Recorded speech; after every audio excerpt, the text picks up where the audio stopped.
Nagsisimula ang kwento sa isang tahimik na lawa kung saan nakaupo ang isang batang lalaki na nagngangalang Alec habang may hawak na fish rod. Isang kakaibang mangkukulam na nagngangalang Elders ang lumapit at tinanong siya kung gusto niyang matutong mag-magic, at nagsimula silang magsanay ng magkasama. Para simulan ang pagsasanay ay nagbitin si Elders ng isang target sa harap ni Alec at sinabihan siyang mag-focus. Ikinwento niya ang isang malinaw at detalyadong sitwasyon para paniwalain si Alec na nasa isang panganib siya at kailangan niyang gumamit ng mahika para iligtas ang kanyang mga kaibigan. Dahil sa matinding konsentrasyon ay nakagawa siya ng apoy na bilog at tinuruan siya ng kanyang guro na kumalma at mapapakawalan ito. Nang makarelax si Alec ay pinakawalan niya ang bola na apoy at tinamaan ang target. Natuwa siya dahil nakabisado niya ang mahika at sinabi kay Elders na mas mahirap iyon kaysa sa mga karaniwang mahika, ngunit pinapaalala ni Elders na karaniwang inaabot ng isang buwan bago matutunan ng mga normal na tao ang isang mahika, samantalang si Alec ay natutunan iyon sa loob lamang ng isang araw.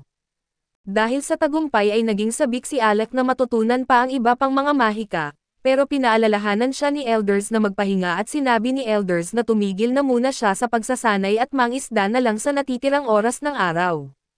Umupo si Alex para mangisda, ngunit medyo nadismaya dahil hindi siya nakakapag-aral ng panibagong mahika. Sinabi ni Elders na huwag siyang magmadali at darating din ang panahon na magiging isa siyang napakahusay na salamangkero dahil sa kanyang pambihirang talento.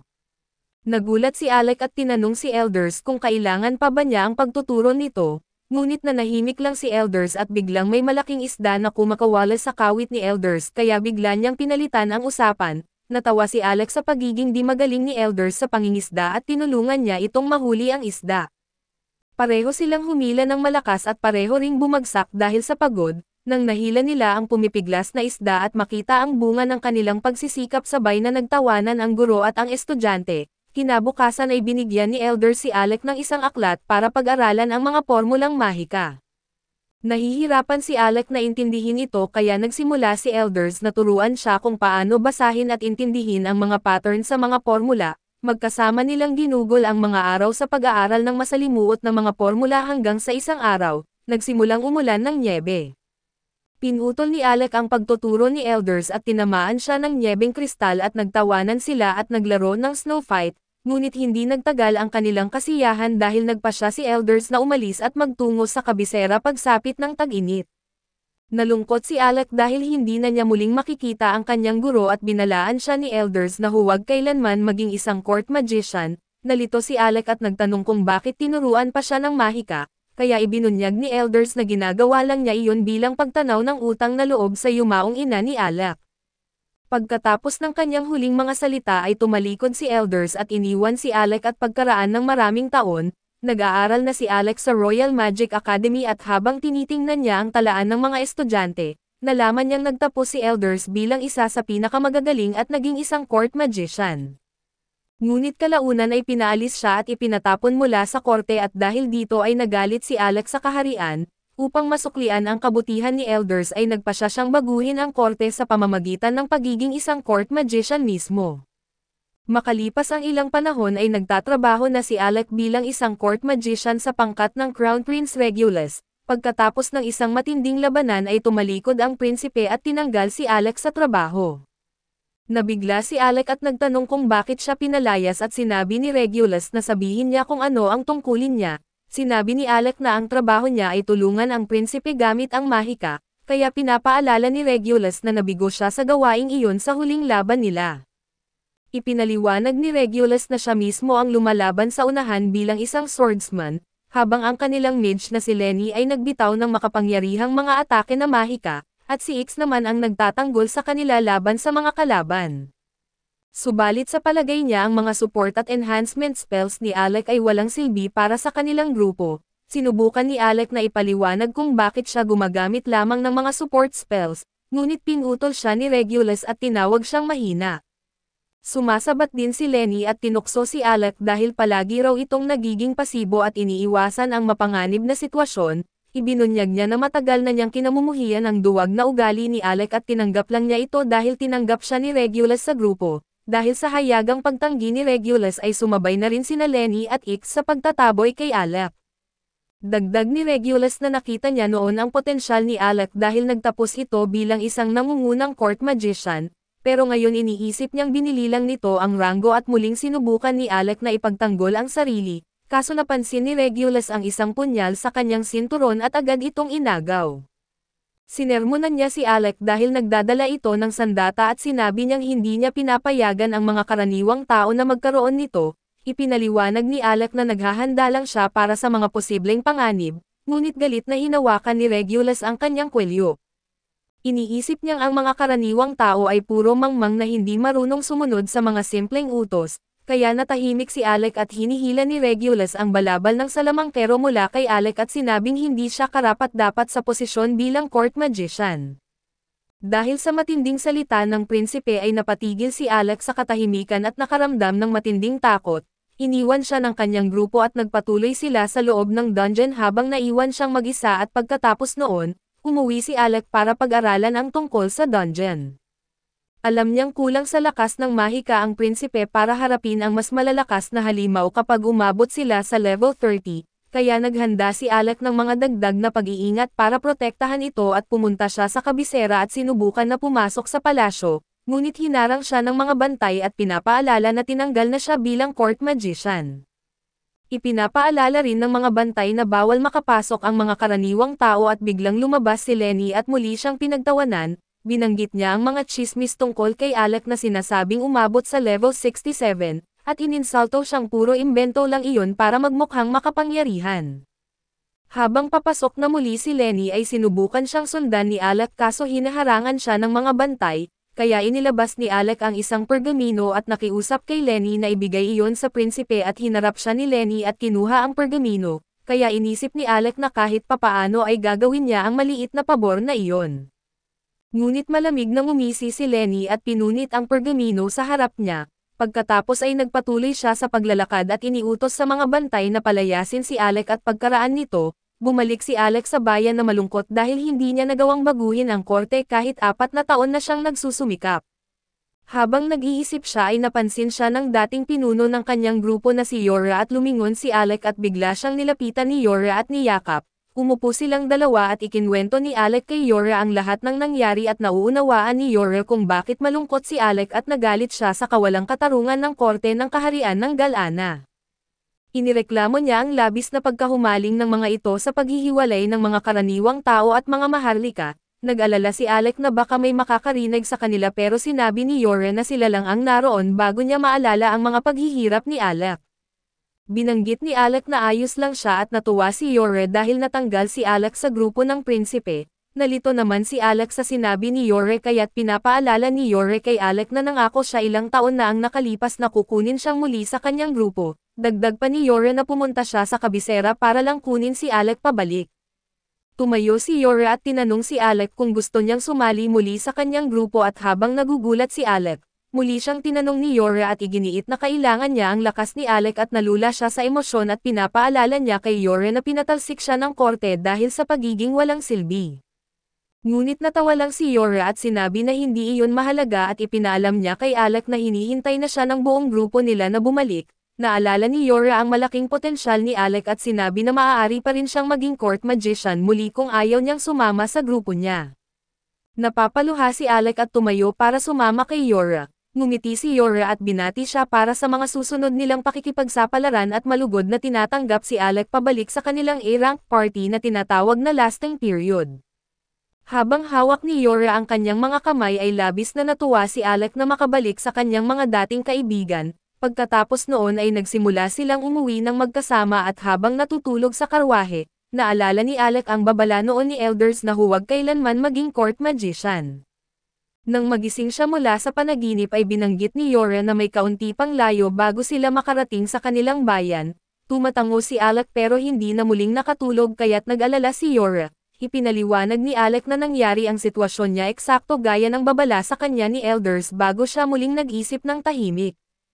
Samantala sa kabisera ay nalaman ni Prinsipe Regulus na umalis na si Alec sa kanilang kaharian matapos ipaalam ni Lenny na naging isang adventurer na ito.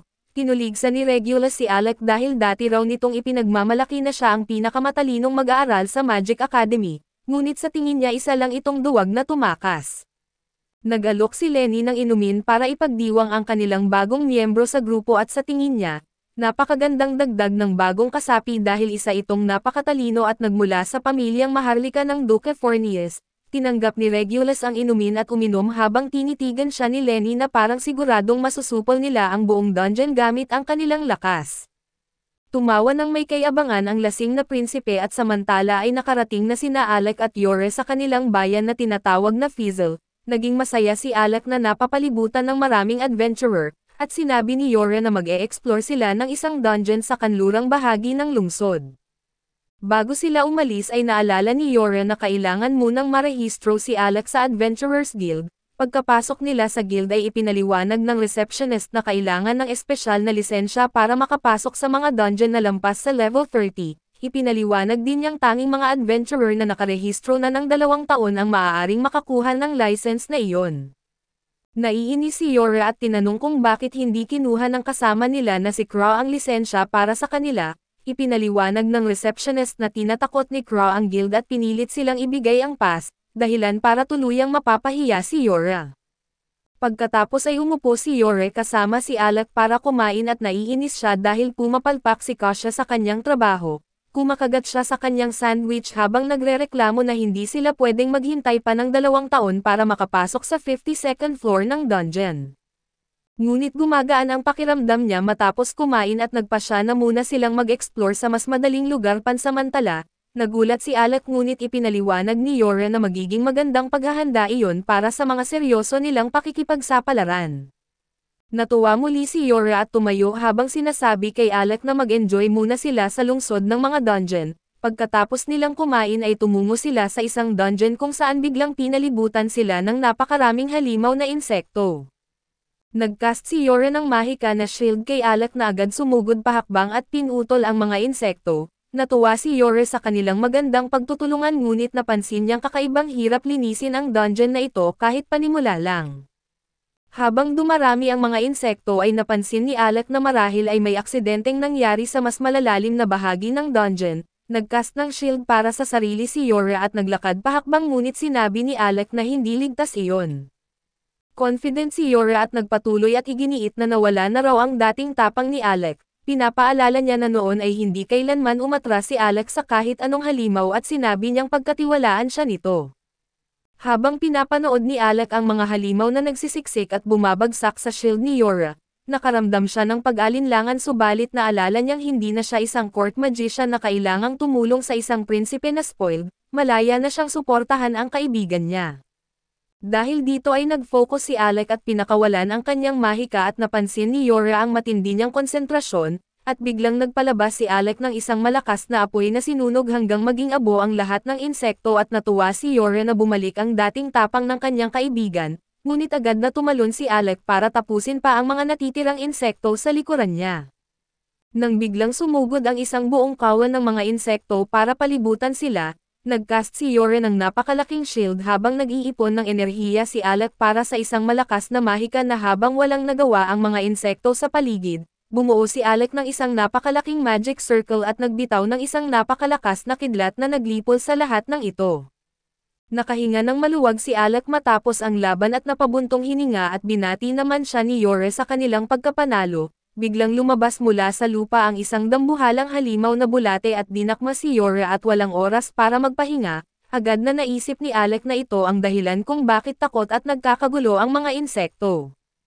Habang nakabitin si Yore sa mga pangil ng halimaw ay pinapaalala ni Alec sa kanya na siya ang may pinakamalakas na support magic sa buong akademya. Ngumiti si Yore at naalala niyang si Alec naman ang may pinakamakapangyarihang mga atake na mahika na tutulong sa kanila.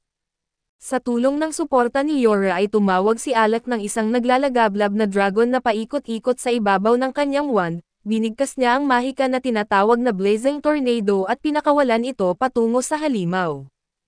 Agad na nilamon ng naglalagablab na dragon ang dambuhalang bulate at sinunog hanggang maging abo ang buong katawan nito, kaya ligtas na nakaligtas si Yore sa loob ng kanyang shield na mahika. Pagkatapos niyang makababa ay agad tumakbo si Yore papunta kay Alec at pinuri nito ang kanyang kakayahan. Sinabi ni Yore na siya ang pinakamalakas na salamangkero sa buong mundo at nahihiya na tinanggap ni Alec ang papuri. Napangiti si Yore dahil para siyang bumalik sa dating panahon habang naaalala ang isa sa kanilang mga nakaraang laban bilang grupo. Makalipas ang ilang panahon ay nakikipaglaban ang grupo ni Yore laban sa isang Hydra. Sinubukan ng kabalyero na atakihin ito kaso tumalbog lang ang kanyang sibat sa matigas na balat ng halimaw habang sinusubukan niyang makatakas. Pinuntirya ng kanilang mamamana ang Hydra para makagulo dito, ngunit nagalit ang halimaw dahil naistorbo ito. Habang nagtatalo sila at biglang nagbuga ng napakalaking bola na apoy ang Hydra papunta sa kanila, hinaharangan ito ni Yore gamit ang isang pader ng yelo pero agad na umatake ang isa pang ulo ng halimaw gamit ang mahika na kidlat, pinigilan niya ito gamit ang shield na gawa sa lupa pero labis siyang napagod sa patuloy na pagharang sa iba't ibang elemento. Habang tila wala na silang pag-asa ay narinig nila ang boses ni Alec mula sa likuran at nakahinga ng maluwag ang buong grupo nang makita siyang dumarating. Pinagsama ni Alec ang 5 elemento sa isang napakalakas na mahika na yumanig sa lupa at bumabasag sa matatag na Hydra. Masaya ang lahat dahil bumalik na ang kanilang kaibigang si Alec. Agad na lumapit at binati ng grupo si Alec at pagkatapos nilang magtagumpay at makapaglatag ng bagong record sa pag-clear ng level 68, sobrang nasabik silang magpatuloy sa mas malalalim na bahagi ng dungeon at gumawa ng kasaysayan bilang lasting period. Noong panahon na natalo nila ang level 68 boss at agad na bumalik sila sa paaralan ng Mahika, tinuring silang pinakamahusay na batch ng mga estudyante na nakita ng akademya sa mahabang panahon na kahit ang kanilang guro na si Rosie ay napansin na may kakaiba sa 4 na mag-aaral na ito, dahil tila napakaganda ng pagtutulungan at pagkakaintindihan nila bilang isang grupo.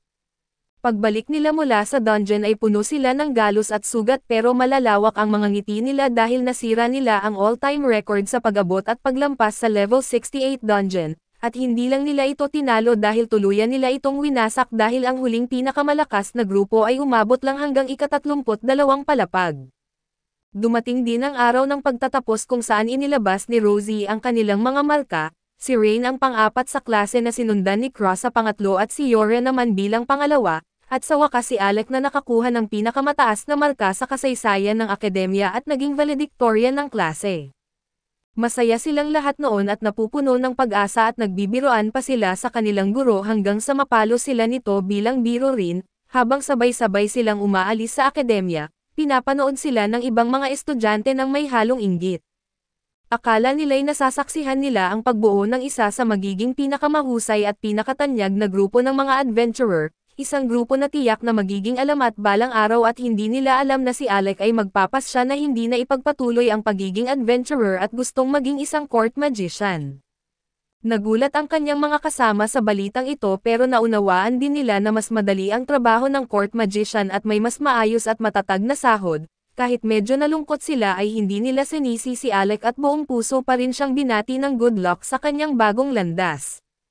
Bago sila maghiwalay ay nangako si Yore na balang araw ay magsasama silang muli bilang isang koponan. Sa kasalukuyan tila natupad na ang pangako ni Yore dahil makikita silang dalawa ni Alec na nagdiriwang sa isang bar. Pagkatapos lang uminom ni Yore ng isang baso na alak ay agad siyang nalasing ng todo at halos mawalan ng malay.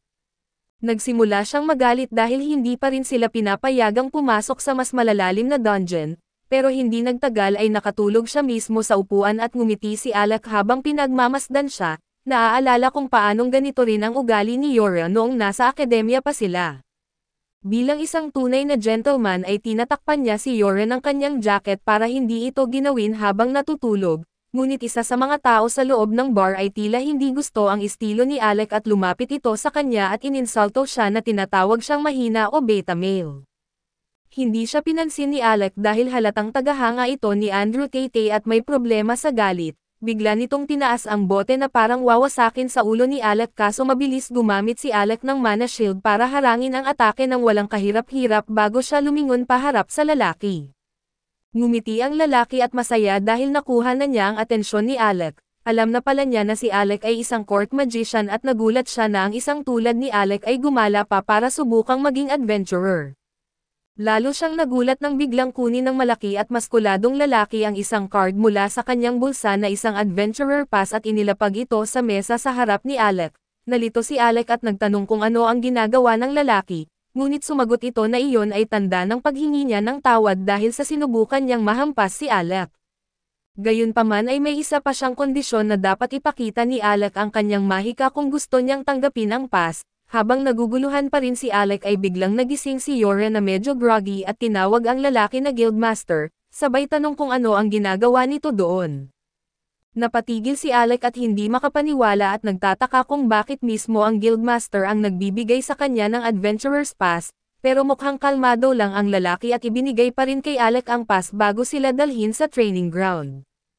Ipinaliwanag niya na ito ang underground training area kung saan niya sinusubok ang mga party na gustong mag-level up, at dito rin daw ipapakita ni Alec ang kanyang lakas at sinabi ni Yore na baka hindi ito ang tamang oras dahil uminom si Alec kanina, pero sagot ni Alec na may sapat pa siyang mana para lumaban.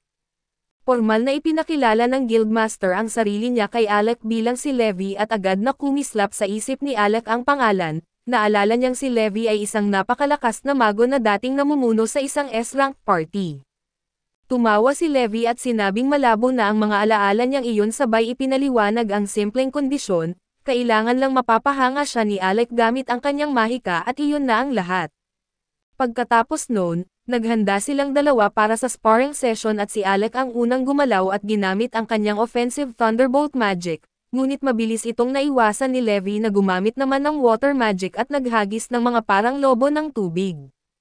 Naiwasan ni Alec ang mga iyon at napansin niyang mas lamang si Levi pagdating sa layo ng abot ng magic, kaya nagpa siyang gawing malapitan ang laban kaso sa kanyang pagkagulat ay imbes na umatras, biglang sinuntok ni Levi ang lupa at ginamit ang reinforcement magic sa sarili kaya't tumaas ng husto ang bilis niya.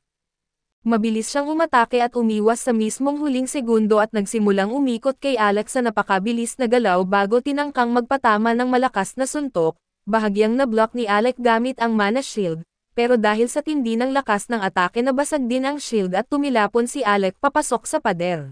Namangha si Levi sa tibay ni Alec at sinabi niyang kakaunti lang ang mga taong makakaligtas sa ganoong suntok, ngunit lumabas si Alec mula sa ulap ng alikabok at sinabing tunay ngang isang S-ranked adventurer si Levi. Medyo naguluhan si Levi sa mahinahon na kilos ni Alec dahil inakala niyang matatakot ito o manghihina, pero iginiit ni Alec na madalas niyang nakakalimutang hindi na siya isang court magician na limitado lang sa mga alituntunin at sa paggamit ng defensive magic. Dahil wala na siyang mga restriction ngayon ay malaya na siyang gamitin ang buong lakas at arsenal ng kanyang mga mahika, natawa si Levi at binanggit na gamitin ni Alec ang buong puwersa niya. Muli niyang inilabas ang kanyang staff pero ngayon ay ginamit niya ito para gawing isang magical blade, naghanda si Levi at muling naghagis ng mga lobo ng tubig kaso ngayong pagkakataon ay naiwasan ni Alec ang una, at bago pa dumating ang susunod ay sumugod siya na parang aatake. Dahil dito ay napilitan si Levi na lumaban din kaso ito pala ay bahagi lang ng plano ni Alec. Nang gamitin ni Levi ang kanyang self-boosting magic at sumugod kay Alec ay agad itong naglatag ng bitag at pinasabog siya gamit ang Thunderbolt, bago tuluyang sinugod at hiniwa papunta sa kabilang panig. Ilang sandali ring nanatiling nakatayo si Levi at sinabi niyang kakaiba talaga si Alec dahil nalampasan na nito ang kanyang mahika. Ngunit sa gulat ni Alec ay hindi pa natatapos si Levi dahil sa inilabas niya ang kanyang magical gauntlets na balot ng mga kaliskis ng dragon, na nagbibigay sa kanya ng napakalakas na lakas. Dahil sa tindi ng kapangyarihan ay mabilis siyang sumugod kay Alec na bahagyang nakaiwas sa suntok, sa lakas ng tama ay nagkaroon ng malaking hukay sa lupa ngunit hindi pa rin umatras si Alec at gumamit ng lightning spell laban sa kanya. Gayunman ay tila balewala kay Levi ang tama dahil tinanggap niya ito ng parang walang naramdaman, tumuloy si Levi sa pag-atake at sinubukan na suntukin si Alec na hinarang naman gamit ang kanyang mana shield, pero dahil sa lakas ng impact ay napaatras siya ng ilang hakbang. Iniisip ni Alec kung ano pa ang magagawa niya para labanan ang halimaw na ito sa harap niya, kaso may iba pang sikreto si Levi na kung saan ginamit niya ang espesyal na kakayahan ng kanyang gauntlets, na kayang pagalingin agad ang anumang sugat niya. Naunawaan ni Alec na habang tumatagal ang laban na mas lumiliit ang tsansa niyang manalo, kaya nagpa siyang magpatuloy sa pag-atake at sunod-sunod na hinahataw si Levi ng kanyang mahiwagang espada. Gayunman ay nablock ni Levi ang bawat isang tama at tinukso pa si Alec na mas galingan pa, kaya gumanti si Alec sa pang-aasar na lalo namang nagpainit ng ulo ng Guildmaster at tinangka ni Levi na magpatama ng malakas na suntok, pero mabilis itong naiwasan ni Alec at nakakita ng pagkakataon para umatake pabalik. Lalo namang nainis si Levi kaya tuloy-tuloy siyang umatake hanggang sa tumama ang kanyang suntok sa pader, habang mabilis namang umiwas si Alex sa ilalim ay hindi pa rin siya binigyan ni Levi ng pagkakataong makahinga at sinubukan muli siyang tamaan, pero matagumpay itong na-block ni Alex bago niya sinubukan na magpatama ng panalo na atake. Ngunit sa kanyang pagkagulat ay mas matibay pala si Levi kaysa sa inaakala niya. Tinanggap lang nito ang tama at sinubukan na gumanti gamit ang double-handed smash na lumikha ng makapal na ulap ng alikabok sa paligid. Nang mawala ang alikabok ay lumabas si Alec na walang galos at muling sumugod kay Levi, pero ngayong pagkakataon at nang subukan niyang tamaan ang Guildmaster, biglang nawala ang bisa ng kanyang mahika at ang mahiwagang sandata niya ay biglang lumalambot, at bumagsak siya sa lupa na nawalan ng malay dahil naubos na ang kanyang mana. Agad namang tumakbo si Yora at ginamit ang kanyang regeneration magic para pagalingin si Alec. Biglang dumating si Rain sa training ground at tinukso si Levi, sinasabing nakakahiya para sa isang S-ranked adventurer na gamitin ang pinakamalakas niyang kakayahan laban sa isang mababang ranggo. Pero sinagot siya ni Levi ng malamig at sinasabing tumahimik na lang siya dahil sinusubok lang daw niya ang limitasyon ni Alec at kahit hindi niya ginamit ang full power, papasa pa rin sana si Alec at pagkatapos noon, binuhat ni Rain si Alec at dinala siya sa isang silid para makapagpahinga. Habang nakaupo si Rain sa tabi niya ay nagsimula silang magkwentuhan tungkol sa kung gaano nakatagal mula nang huli silang magkasama ng ganito, biglang pumasok ang receptionist sabay sigaw na kailangan daw kaagad ng Guildmaster. Agad namang lumapit si Levi at hinawakan ang mukha ng receptionist at hinihila ito palabas ng silid. Samantala ay kinuha ni Rain ang ilang bote ng alak at tinanong si Yora na ikwento sa kanya ang lahat ng nangyari kay Alec. Pagkatapos niyang marinig ang buong kwento nagsimula ng manginig sa galit si Rain. Naunawaan niya na noong nasa party pa si Alec ay pinapasan sa kanya ng mga kasama nila ang lahat ng gamit. Siya ang taga-sulat ng inventaryo at hindi siya pinapayagang gumamit ng anumang uri ng mahika maliban sa defensive magic, maging ang pagkakaroon ng maliit na patalim ay ipinagbawal din sa kanya. Bigla siyang lumingon kay Yora at tinanong kung paano nakagamit ng defensive magic si Alec, gayong iyon dapat ang trabaho niya noong nasa akademya pa sila at hindi naman magaling si Alec doon. Sagot ni Yora ay nagsimula raw si Alec mula sa simula, nagsanay ng walang tigil hanggang sa mahasa niya ito at sa ngayon ay halos kasing galing na raw ni Alec ang defensive magic ni Yora. Naisip ni Rain na kahit matapos niyang alagaan at bantayan ang prinsipe ng mahabang panahon, tinawag pa rin siyang walang silbi at pinaalis at dahil sa matinding galit, nabiyak ang bote sa kamay niya at doon nagising si Alec. Medyo nagulat siya nang makita si Rain doon habang masayang sinabi ni Yora na ibinigay na ng Guildmaster ang Adventurer's Pass. Natuwa si Alec sa balitang iyon dahil ibig sabihin na maaari na silang makapasok sa mas mataas na antas ng mga dungeon bilang isang grupo. Pero biglang sinabi ni Rain na pwede namang hintayin muna iyon, dahil may iba silang dapat gawin bago iyon at naguluhan si Alec at tinanong kung ano ang ibig niyang sabihin at ipinaliwanag ni Rain na kailangan muna nilang bumawi at papasok daw sila sa Royal City, palihim na sisingit sa palasyo at bubugbugin ang prinsipe at ang kanyang grupo.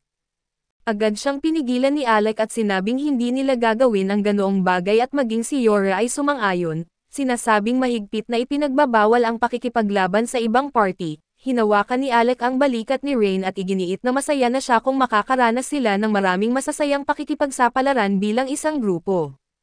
Wala na raw siyang pakialam sa mga nangyari sa kanya noon sa korte at ayaw na rin niyang isipin pa iyon. Biglang sumigaw si Rain na para bang may naisip siyang ideya at sabi niya na alam na niya ang dapat nilang gawin at kailangan lang nilang maging pinakamalakas na party sa buong mundo. Tiyak daw na maiinis ng husto ang prinsipe kapag nangyari iyon. Kung sakaling dumating ang panahon na mangailangan ng tulong ang kanilang bansa, siguradong lalapit ito sa pinakamalakas na grupo sa mundo at ang tatanggihan sila ng harapan ay tiyak na napakasarap sa pakiramdam. Napangiti si Alec at napagtanto niyang iyon na ang pinakamagandang kompromiso na maaari nilang gawin, kaya pumayag siyang maging pinakamalakas na party sa buong mundo. Samantala sa kabilang silid isang S-ranked adventurer na nagngangalang Krista ang hirap na hirap huminga habang nilalagyan ng benda ang kanyang mga sugat ng receptionist. Hindi natuwa si Guildmaster Levi sa nakikita dahil kung nasasaktan ang isang S-ranked party, nangangahulugan ito na nasa panganib ang buong guild. Sinabi ni Krista kay Levi na na-stranded pa rin ang kanyang party at kailangan nila ng lahat ng tulong na makukuha nila. Agad namang nagpasya si Levi na magpatawag ng emergency meeting at tinipon ang lahat ng mga A-ranked adventurer upang ipaliwanag na magsasagawa sila ng rescue mission sa ika-64 na palapag ng dungeon. Samantala sa silid ni Alec ay dumating si Kra matapos ang matagal na panahon na tila mas naging malinaw at maayos na ang dalawang personalidad niya. Tinawag niya si Alec at tinanong kung bakit hindi siya sumali sa pulong at sumagot si Alec na hindi pa siya kabilang sa mga ranked adventurer kaya't nanatili na lang siya roon. Bigla namang gumamit ng heal spell si Kra at agad gumaling ng buo si Alec sa loob ng ilang segundo. Napaisip tuloy tayo kung bakit pa nila nilalagyan ng benda si Crystal kung kaya naman nilang gumamit ng heal magic agad at pagbalik sa silid ay pumasok sina Yora at Rain, at halos napapasigaw si Rain sa sobrang tuwa habang sinasabi niyang magsasagawa sila ng rescue mission. Ikinwento nila kay Alec ang lahat ng nangyari na kakaiba daw ang dungeon na iyon dahil hindi maaaring gumamit ng mahika sa palapag na iyon, kaya umaasa lang ang lahat sa mga potion at dahil doon ay nawala ang buong S-rank party. Kaya napilitan si Krista na magpunta mag-isa para humingi ng tulong. Tinanong ni Alex si Kra kung ayos lang ba sa kanya ang magtrabaho sa dungeon na iyon, dahil healing magic ang kanyang kakayahan at galit na sagot ni Kra na tinutulan niya iyon ngunit si Rain, na tanga pa rin gaya ng dati ay gumamit ng veto at ipinilit ang pagpasok sa dungeon. Agad silang nag-away habang nag-aasaran kaya't lumingon si Yore kay Alec at sinabi na dapat si Alec ang magpasya kung tutuloy sila o hindi. Dahil siya ang may pinakamahirap na tungkulin at ito ang harapin ang floor boss mismo. Saglit na nag-isip si Alec bago pumayag sa misyon at di nagtagal ay nagtungo na silang lahat papunta sa dungeon. Pagdating nila sa pasukan ng dungeon ngumiti si Rain at buong kumpiyansang sinabi, ito na ang simula ng alamat ng ating grupo. Pagdating nila sa harap ng pasukan ng dungeon ay pinaalalahanan sila ni Georgia na sa ika-64 na palapag ay hindi gumagana ang magic na nakagagamot. At kung gagamitin nila ang tradisyonal na paraan ng pagbaba ay baka hindi sila umabot sa oras. Pero maaari nilang gamitin ang bagay na hawak niya para bumababa hanggang sa antas kung saan ito nakakuha ng mga bagay na mahalaga para sakupin ang mas mababang antas, dadalhin sila ng core nito sa ika-52 na palapag pero gamit ang isa na dinala ni Krista, ay direkta silang makakarating sa ika-64. Tinanong ni Alex kung bakit ipagkakatiwala ng pinuno ng guild sa kanila ang isang napakahalagang bagay, pero ipinaliwanag ni Georgia na may core din ang kabilang grupo at pagkatapos noon ay sinabi niya na ayon sa nalalaman, ang boss sa ika-64 na palapag ay isang nilalang na undead kaya't nakasalalay kay Alec ang laban na ito. Nang marinig iyon ay iminungkahi ni Orn na pagplanuhan nilang mabuti ang paggamit ng kanilang mga resources. Wala naman siyang tutol dahil ayaw niyang maubusan ng enerhiya si Alex kapag kailangan na nila ito sa laban. Sumang-ayon si Gracia at binanggit kay Orn na huwag mag-alala at idinagdag pa na papunta sila sa impyerno na isang lugar kung saan halos mamatay ang isang S-rank na grupo. Na-excite si Orn sa sinabi at sabik nang makarating sa ika-64 na palapag ng dungeon. Iniisip na hindi masamang lugar iyon para simulan ang kanilang alamat. Ilang segundo pagkatapos ay ginamit ni George ang espesyal na teleportation magic sa tulong ng core, kaya halos agad silang nakarating sa nasabing palapag at pagdating nila roon, sinalubong sila ng napakaraming armadong kalansay. Hindi na nagsayang ng oras si Orn at agad sumugod gamit ang kanyang sibat, labis ang kumpiyansa niyang kaya niyang harapin ang mga ito pero dahil masyado siyang nagmamadali, pinigilan siya ni Georgia at sinabing hintayin muna siya dahil gusto niyang magbigay ng support magic. Sinabi ni Alex na hindi niya inaasahang may artifact si Orn kaya't ipinaliwanag ni Gracia na ang sandata na iyon ay tinatawag na Almsteka, ang itim na sibat na tumatagos at pumuputol at matindi ang talon nito at halos hindi nababasag. Dahil simple ang disenyo ay tinawag niya itong perpekto para sa isang tanga tulad ni Orn at sumang-ayon si Alec, pero iniwan ang paksa at tinanong si Orn kung kailangan ba niya ng tulong at sumagot ito ng hindi, sinasabing kaya niyang tapusin ito mag-isa. Dahil doon ay dahan-dahan na humakbang si Alec kasama si Gracia, ngunit nakaramdam siya ng kakaibang presensya sa likuran kaya't mabilis siyang lumingon at nagbitaw ng thunderbolt sa direksyon na iyon. Tinanong siya ni Gracia kung ano ang nangyari at sagot ni Alex na baka imagination niya lang iyon, pero nakaramdam siya ng kakaibang enerhiya. Nagtanong si Orn kung ano iyon at nasaan at habang pinapalakas ni Alex ang paligid ng enerhiya, naghanda siya sa pag-atake at inilabas ang kanyang mahiwagang espada at umatake sa unahan at pag-atake niya, tumama ang espada sa hangin at doon lumitaw mula sa pagiging invisible ang isang Grim Reaper. Dahil dito ay napatunayan ni Ernest ang hinala niya na buo pa rin ang kanyang matinding instinct. Nakalimutan ni Alex na may itatanong sana siya dahil nakatuon ang pansin niya sa kalaban na nasa harap niya, iniiwasan niya ang isa sa mga atake nito para makakuha ng distansya. Sinabi ni Orns na huwag niya itong masamain dahil kahit alam nilang may mga kalaban na invisible, hindi niya alam kung paano lumaban-laban sa mga ito kaya't bilang mago ng isang henyo tulad niya, may tiwala siyang magagawa ni Alex ang lahat ng walang problema. Habang naiintindihan ni Alex ang ibig sabihin ni Orns, napagtanto niya ang isang bagay at ito ang tiwala at inaasahan ng iba na mga bagay na hindi na niya naramdaman sa loob ng 4 na taon at kahit nakakaramdam siya ng kaunting ginhawa, hindi pa rin niya ito matanggap ng buo.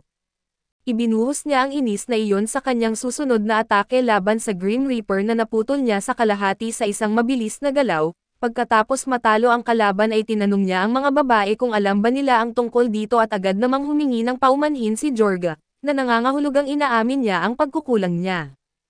Ipinaliwanag naman ni Gracia na hindi sila sang-ayon dito kaya't dapat kay Orns niya isisi ang reklamo. Nang walang galit ay sinabi ni Alex na singilin niya ito mamaya pero dahil napapalibutan na sila ng mas maraming halimaw, nag-focus na lang sila sa pakikipaglaban.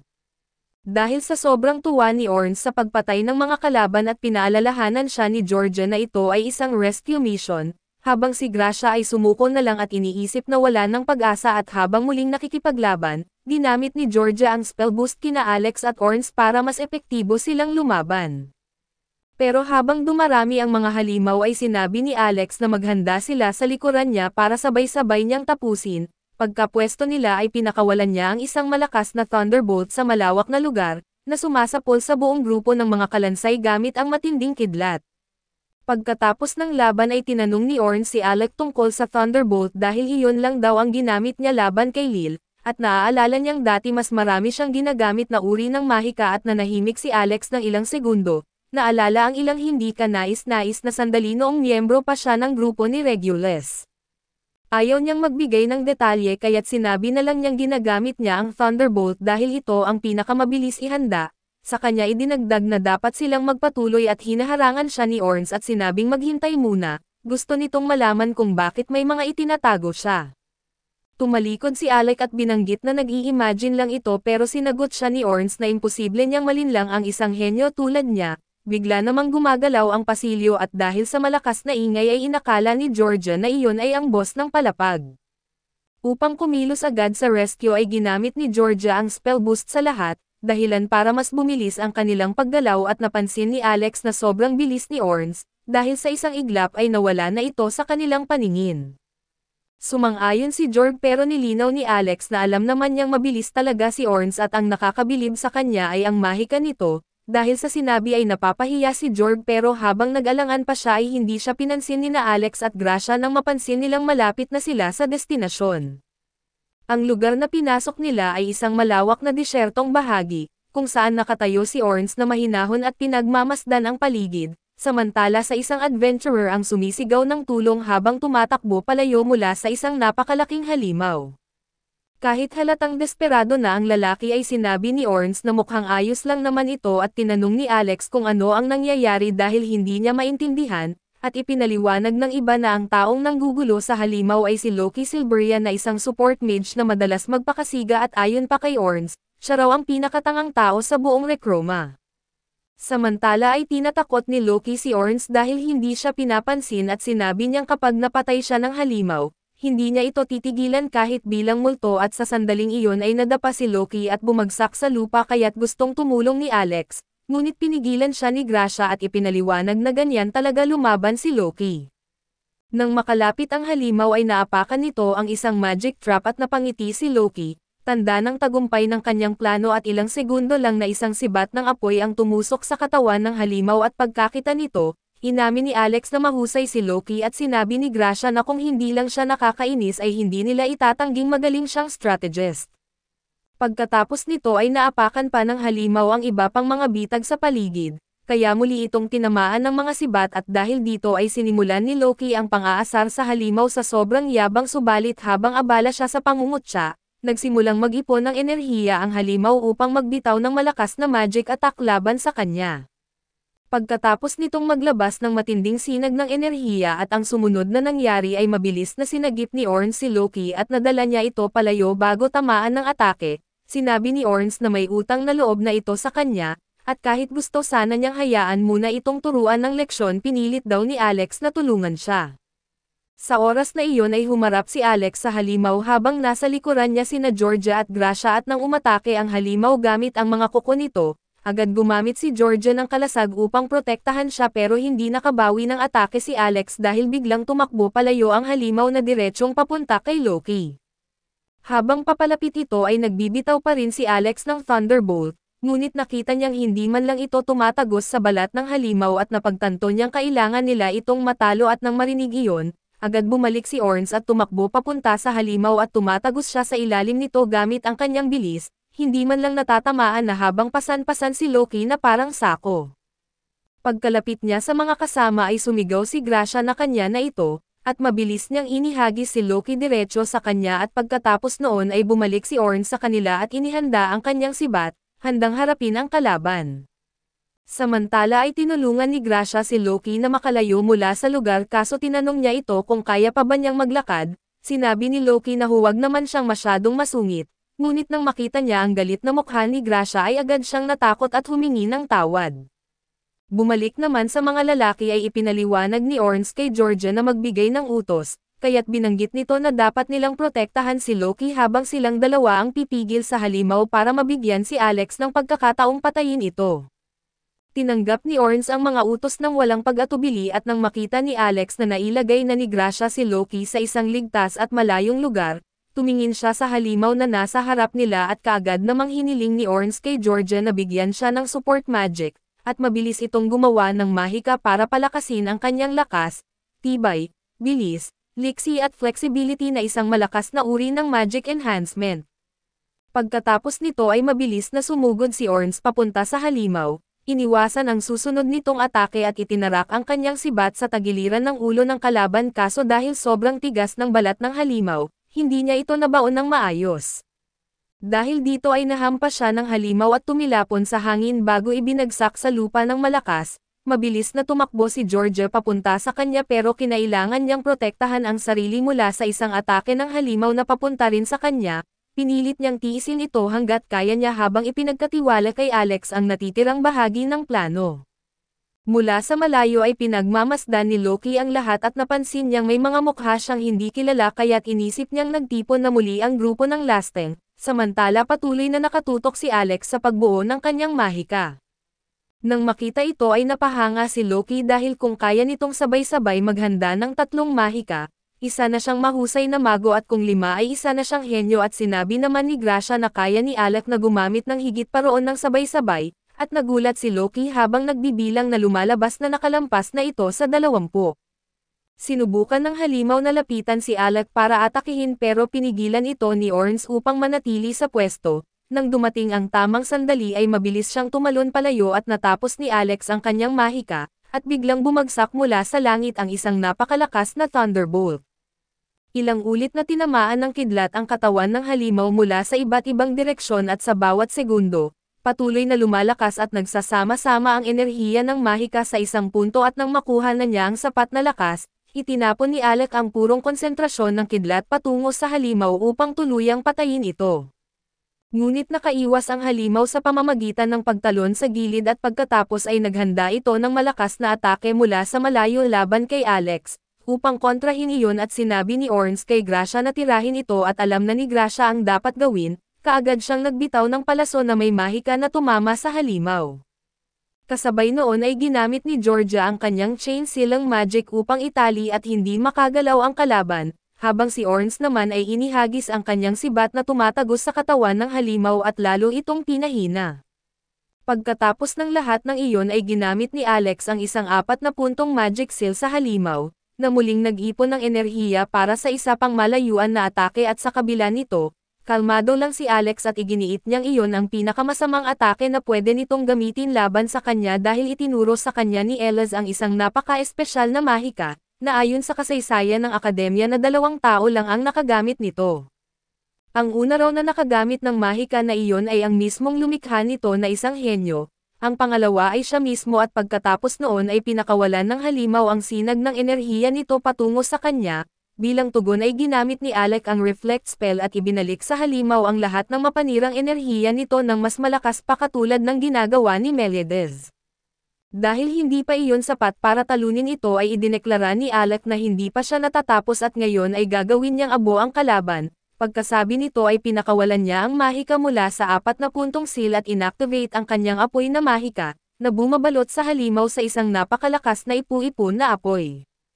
Dahil sa matinding pinsala na halos hindi na makagalaw ang kalaban, kaya tinapos ito ni Orns sa pamamagitan ng pagputol sa ulo nito at pagkatapos ng laban, muling ipinagyabang ni Orns na siya ay isang henyo. Kaya nilapitan siya ni Gracia at iniabot ang isang healing potion habang tinawag siyang Ginoong pang-4 bilang pang-aasar.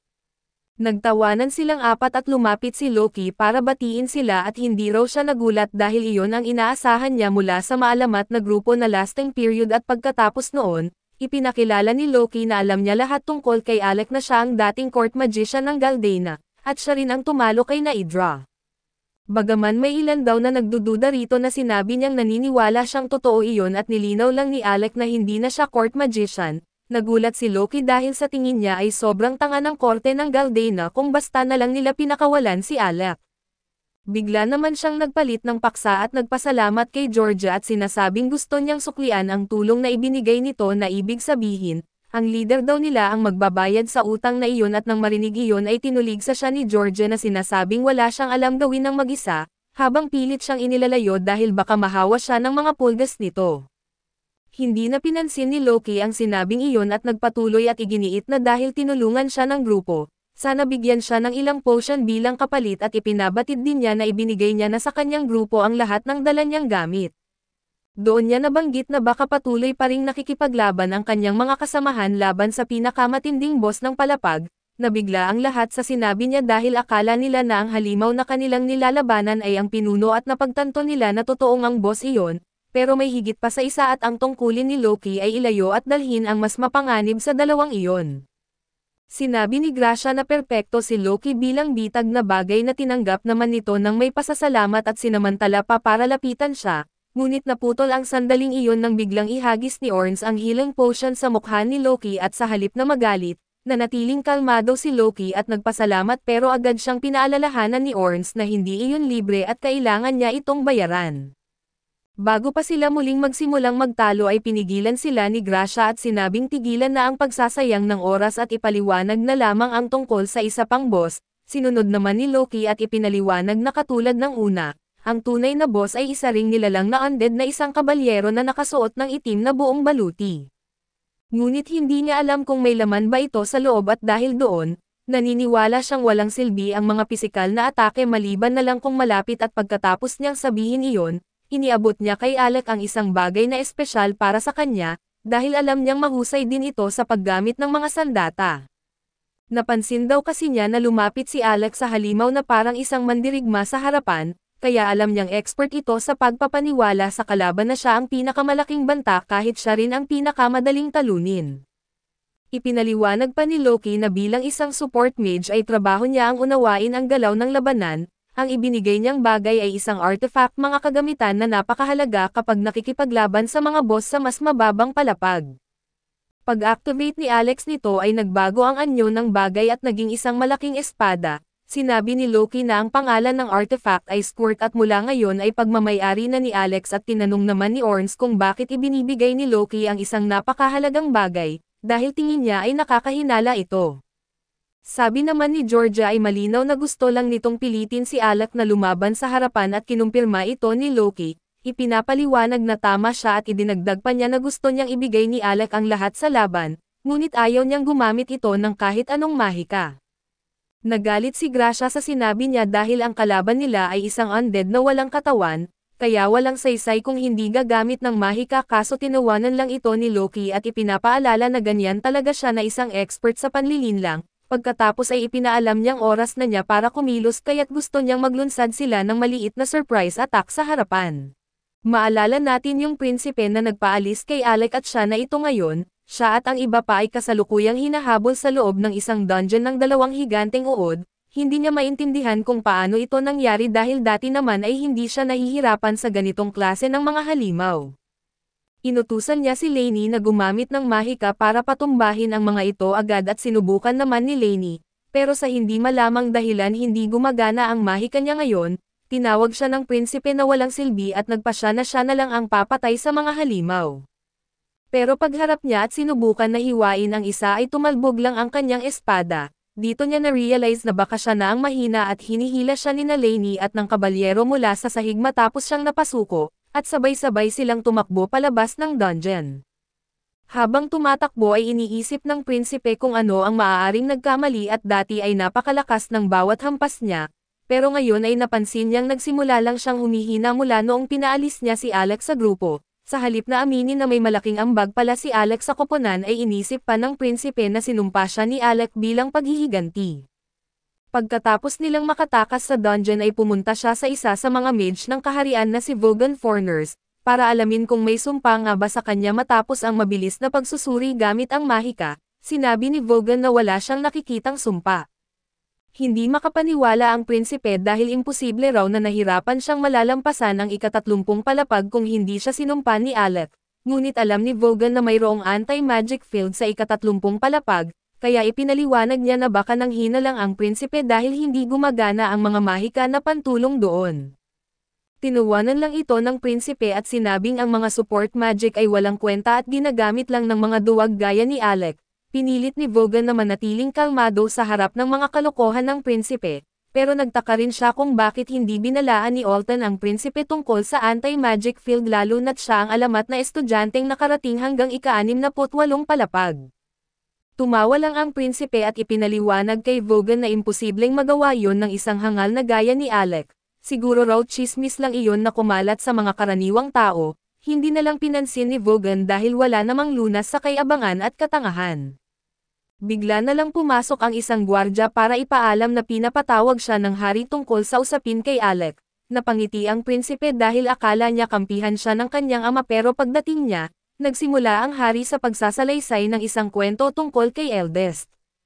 Ipinaliwanag ng hari na si Eldest ay isang mage ng korte na ipinatapon niya ilang taon na ang nakalipas, at isa raw itong kahangahangang hangal at isa siyang maharlika na naglakas loob na humarap sa kanya ang hari ng Galdena, at sabihin kung hindi niya babaguhin ang paraan ng pagtrato sa mga karaniwang tao at sa mga mage ng korte, isang malaking trahedya ang mangyayari sa kaharian sa hinaharap. Nagsalita ang prinsipe at sinabing nararapat lang na ipatapon si Eldest dahil wala raw karapatang magsalita ng ganoon ang isang maharlika sa hari, pero hindi iyon ang dahilan kung bakit tinawag siyang hangal ng hari at matapos siyang ipatapon. Tinatanggalan siya ng titulo bilang maharlika at nagpasya siyang mag-aral sa Akademya ng Mahika, kung saan pinatahimik niya ang mga kritiko sa pamamagitan ng kanyang pambihirang kakayahan at nagtapos bilang valedictorian at gayunman, kahit maaari na sana siyang pumili ng anumang propesyon ay pinili pa rin niyang bumalik sa palasyo at magtrabaho bilang mage ng korte. Habang nasa tungkulin ay patuloy niyang pinapayuhan ang hari na hindi walang halaga ang mga karaniwang tao at kailangan niyang baguhin ang paraan ng pagtrato sa kanila, hanggang sa tuluyan na lang siyang nawala makalipas ang 1 taon. Hindi gaanong pinagtuunan ng hari ang mga sinabi ni Eldest noon ngunit nitong mga nakaraang araw, nagsimula siyang magduda kung baka tama nga ito kaya tinutusan ang prinsipe na tuklasin ang dungeon at gusto niyang malaman kung ang mga maharlika nga ba ay likas na mas magaling kaysa sa mga karaniwang tao.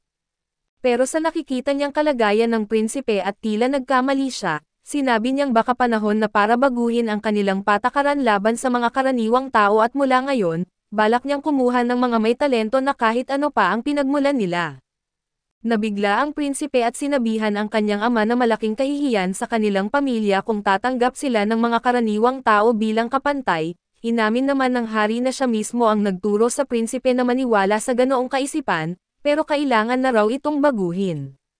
Pilit namang tinutulan ng prinsipe at sinasabi na ang pakikihalubilo sa mga karaniwang tao gaya ni Alec ay magdudulot lang ng kamalasan. Ginamit pa niya ang kasalukuyan niyang kalagayan bilang patunay. Biglang dumating ang isang gwardya at ipinakita kay Regulus ang mga piraso ng librong sinulat ni Alec. Ipinaliwanag ng hari na bago umalis si Alec ay gumawa siya ng kumpletong gabay kung paano malagpasan ang ika-30 palapag ng dungeon para kay Regulus, pero sinira ito ni Lainey bago pa niya mabasa at hindi makapaniwala ang prinsipe sa narinig, kaya sinabi niyang hindi maganda ang kanyang pakiramdam at agad na umalis. Pagkaalis ni Regulus ay kinausap ng hari si Vaughan at binanggit na bagaman mahirap, hiling niyang tulungan nito si Regulus hanggat maaari at nangako naman si Vaughan na gagawin niya ang lahat ng kanyang makakaya. Samantala halos mabaliw na si Regulus sa pag-iisip kung totoong ang matalino at may talento si Alec mula pa noong una, ibig sabihin siya mismo ang may kasalanan sa lahat at hindi niya matanggap iyon at sa kabilang banda, si Alec naman ay kasalukuyang nagtatanong kay Loki kung bakit ayaw nitong gumamit siya ng mahika laban sa boss. Naiintindihan niya na makapangyarihan ang mga artifact subalit dahil ang boss ay hindi tinatablan ng pisikal na atake, hindi niya alam kung paano niya ito mapapabagsak gamit lang ang espada subalit giit ni Loki na hindi naman niya inaasahan na talunin ni Alec ang halimaw gamit lang ang espada. Gusto lang niyang magpanggap si Alec na parang mandirigmang malapit lumaban para hindi asahan ng boss na gagamit siya ng mahika. Naiintindihan ng iba ang plano pero hindi maintindihan ni Kra kung bakit kailangan pa nilang mag-abala sa panlilinlang ng halimaw, kaya't ipinaliwanag ni Loki na ang boss na ito ay kasing talino rin nila. Nahihirapan si Alec maniwala roon at nauunawaan naman ni Loki kung bakit siya nagdududa. Ang hinihiling lang niya ay gamitin muna ni Alec ang espada hanggang sa ibigay niya ang senyales at doon ay pumayag si Alec na sumunod sa plano ni Loki. Pagkatapos noon ay iginiit ni Loki kay Kra na kailangan niya ang tulong nito. Masyado raw matagal kung maglakad pa siya papunta sa mga kasama niya kaya't balak niyang gumamit ng teleportation magic. Pero kulang pa ang mana niya para magawa ito mag-isa kaya't kailangan niya si Kra. Nagulat ang lahat ng marinig ang tungkol sa teleportation magic dahil ito ay isang lihim ng bansa, at kahit malaman lang nila ito ay maaari na silang maparusahan pero wala na silang ibang pagpipilian, kaya't nagkasundo silang kung may mangyaring mali ay si Loki na lang ang sisisihin. Habang gumuguhit si Loki ng teleportation circle at ipinapakita kay Kra kung paano ito gumagana, nilapitan ni Alex si Yora at tinanong kung mapagkakatiwalaan ba talaga si Loki at ipinaliwanag ni Yora na sa totoo lang, hindi niya gusto ang ugali ni Loki pero kapag seryosong sitwasyon ay siguradong maaasahan siya. Halimbawa ay ikinwento niya kay Alec na 2 taon na ang nakalipas, si Loki ang nagplano ng isang malaking pagsalakay sa isang dungeon na may mataas na antas ng kahirapan at dahil sa maayos niyang plano, naging matagumpay ang misyon ng walang ni isang nasugatan at dahil dito ay nagpasya si Alec na magtiwala ng buo sa plano ni Loki. Nang matapos ang teleportation circle, sabay-sabay silang pumasok sa loob at namangha si Yuri dahil unang beses pa lang niyang makakita ng tunay na teleportation magic, pero sinabi ni Loki na ito ay pinasimpleng bersyon lamang na magdadala sa kanila sa lugar na pipiliin niya. Bago simulan ay binalaan niya ang lahat na i-teleport niya sila diretso sa harap ng boss, kaya dapat handa silang lumaban agad pagkalapag nila at pag-activate ni Loki sa teleportation circle, sa isang iglap ay nawala silang lahat sa kanilang pwesto at lumitaw sa harap mismo ng ibang kasamahan ni Loki na nakikipaglaban-laban sa madilim na kabalyero. Pinipilit pa rin ng dalawa na labanan ito pero halos wala silang nagagawa at paubos na ang kanilang lakas, mabuti na lang at dumating si Ornest upang bigyan sila ng pagkakataong umatras at nakipagbanggaan siya sa kabalyero. At habang nakatuon ang atensyon ng kabalyero kay Ornest ay sinubukan na lumapit ni Alec mula sa likuran para sa isang biglaang atake.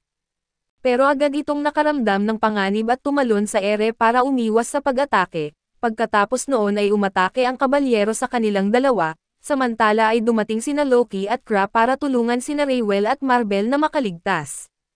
Ang baluti ng kabalyero ay sobrang tibay at sa itsura nito ay parang wala ng tao sa loob, pero hindi iyon alintana kay Ornest at tumakbo siya palapit para umatake at nang tangkain ng kabalyero na tumalon upang umiwas, agad niyang tinusok ang kapa nito sa lupa kaya't nagkaroon si Alec ng pagkakataon para putulin ang ulo ng kabalyero. Bumagsak sa lupa ang metal na helmet at naisip ni Alec kung sapat na ba iyon para talunin ang halimaw, ngunit gaya ng inaasahan ay hindi ganoon kadali ang laban at bigla muling gumalaw ang kabalyero. At may lumabas na napakaraming nakakakilabot na tentacle mula sa leeg nito. Maliwanag na isa itong undead headless horseman at ang halimaw na napatay nila kanina ay malamang ang kabayo nito. Sandali siyang napatigil sa pag-iisip at nang magbalik ang kanyang atensyon, nakita niyang lumulutang sa ere sa itaas niya at ito'y handang umatake. Itinaas niya ang espada upang ipagtanggol ang sarili at bahagya lang niyang nablock ang atake nito na mas malakas at mas mabilis na ito kaysa sa dati. Napagtanto ni Alec na kanina ay pinipigilan lang nito ang lakas nito na ang ibig sabihin, mas magiging mahirap pa ang laban mula rito. Pero buti na lang ay hindi siya mag-isa sa laban at habang nakikipagpalitan siya ng atake sa kabalyero, patuloy si Yoro sa pagbibigay ng mga buff kay Ornest. Nang handa na ito ay sumugod siya at inatake ang kabalyero ng buong lakas, kaya nagkaroon si Alec ng pagkakataon para itulak ito pa atras at hindi siya makapaniwala kung gaano katibay ang baluti ng halimaw, kung hindi artifact ang espada niya matagal na sana itong nabasag sa lakas ng bawat atake ng kabalyero. Bukod pa rito dahil undead ang halimaw na kahit ilang ulit pa nila itong masaktan, patuloy itong magre-regenerate at babangon muli at gaya ng inaasahan, pinulot ng halimaw ang ulo nito at muling ikinakabit sa katawan bago ito sumigaw ng nakakabinging alulong na nagpahilo sa lahat. Pagkatapos nito ay tinarget nito si Alec at sinipa siya ng malakas dahilan para tumilapon siya ng sobrang bilis, pero bago pa siya bumangga sa pader ay nagawa ni Yore na maglagay ng harang para mapahina ang impact. Agad siyang lumapit kay Alec para tingnan kung ayos lang ito. Binanggit niya na ayos lang siya at hindi lang niya inasahan na ganoon kagaling sa martial arts ang kabalyero, kung hindi siya iniligtas ni Yore gamit ang harang na malamang patay na siya ngayon, kaya tinanong niya si Loki kung gaano pa katagal siyang kailangang lumaban gamit ang espada. Abala pa si Loki sa kanyang mga paghahanda kaya ipinaliwanag niyang kailangan ni Alec na magtagal pa ng 5 minuto, madaling sabihin iyon pero muntik na siyang mamatay kanina at 3 na lang ang natitirang potion niya. Si Ornest ay halos hindi na makapanatili sa laban kaya't sumigaw siya kay Alec na bumalik sa pakikipaglaban. Pinilit nilang dalawa na abalahin ang kabalyero sa loob ng susunod na ilang minuto at pagkatapos ng 5 minutong paghahanda ni Loki, sa wakas ay natapos na ito at inactivate niya ang isang higanteng magic circle habang malakas na tumatawa. Nang makita ito ay nagpanik ang kabalyero at mabilis na sumugod kay Loki sa kanya ito sinaksak sa dibdib.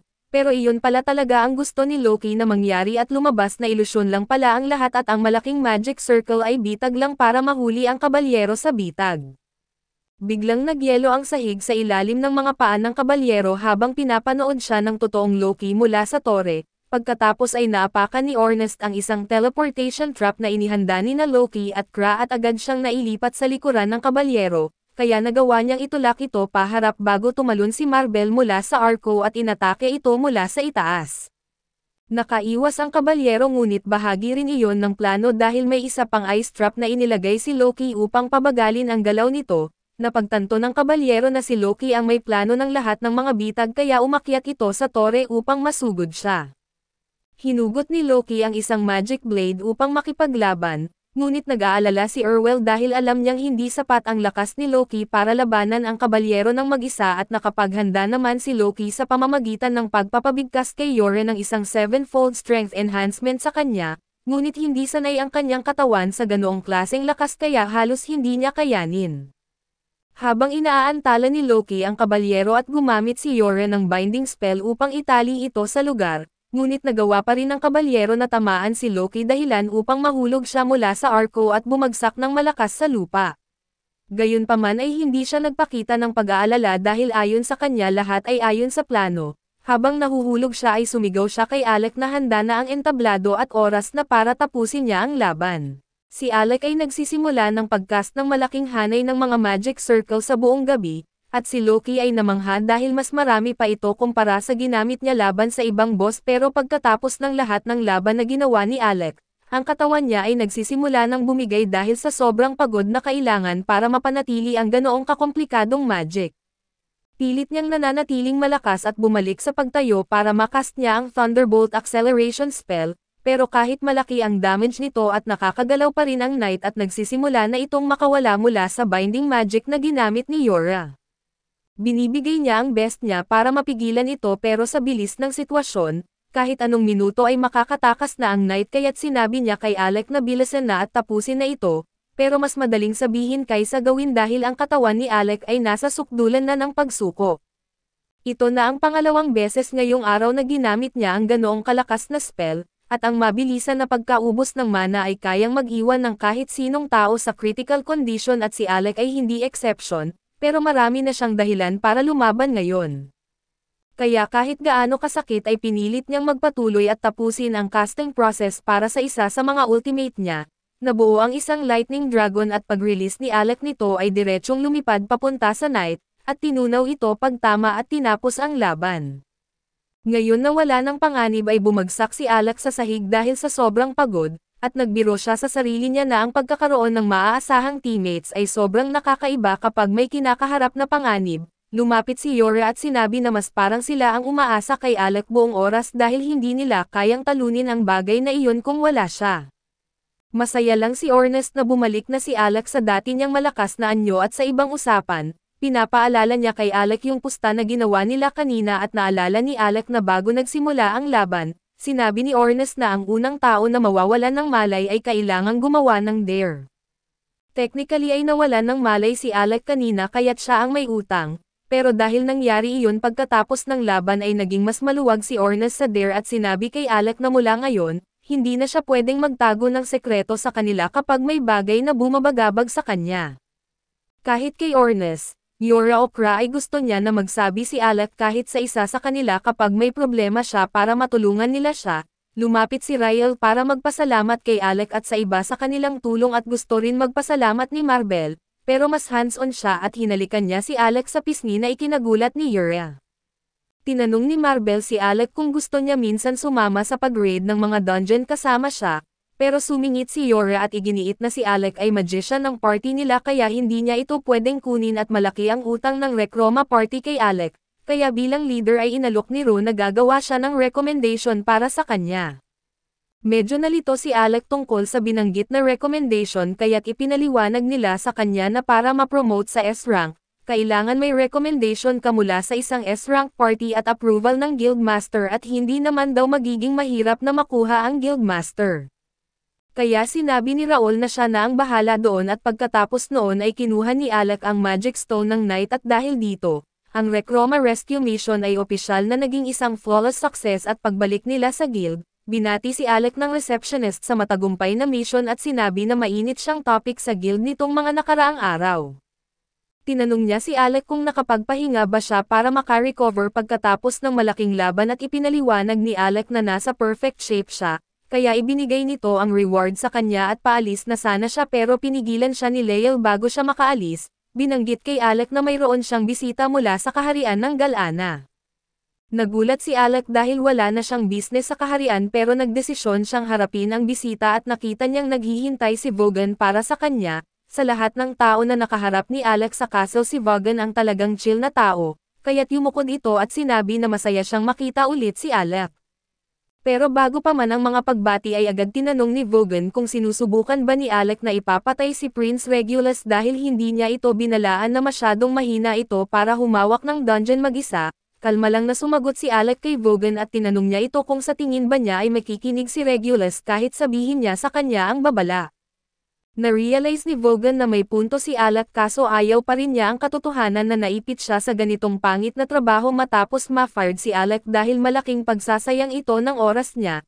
Tinanong ni Alec kung ang ibig sabihin nito ay siya ang naging kapalit na magician para sa party ni Regulus. Pero sinabi ni Vogan na hindi na niya kayang tawagin ang sarili niya na magician dahil mas mukha na siyang glorified babysitter. Pag-alis ni Alec ay sinubukan ni Regulus na challenge ang ika-30 floor ng dungeon mag-isa, at grabe siyang nasugatan dahil doon at umaasa si Vogan na ma-lecture si Regulus at matuto sa pagkabigo, pero sa halip ay tumanggi si Regulus na tanggapin ang responsibilidad at inutos na i-escort siya ni Vogan dito para harapin si Alec.